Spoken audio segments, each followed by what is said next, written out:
குட்டீஸ், இப்போது உங்களோட மெமரி பவரை செக் பண்ணுறதுக்கு ஒரு சின்ன கேம் ப்ளே பண்ணலாமா? ஓகே. இப்போ இந்த டேபிளில் இந்த துண்டை ரிமூவ் பண்ணோடனே அதுலேருந்து நான் 15 பொருட்களை வச்சுருக்கேன். அந்த பொருட்களை உங்களுக்கு கொஞ்சம் டைம் கொடுப்பேன், நீங்கள் பார்த்துக்கணும். அதுக்கப்புறமா அதுலேருந்து ஒரே ஒரு பொருளை மட்டும் நான் ரிமூவ் பண்ணிவிடுவேன். அது எதுன்னு சொல்லிட்டு நீங்கள் கெஸ் பண்ணி சொல்லணும். கண்டுபிடிக்கிறீங்களா? ஓகே.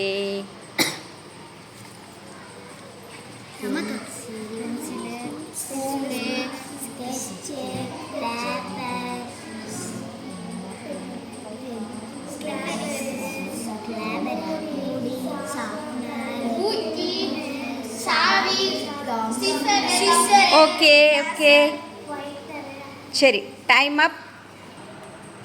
Open your eyes. சரி, இப்போ இல்லை இல்லை, என்ன முடி? வெரி குட், கிளாப் பண்ணுங்க அவனுக்கு.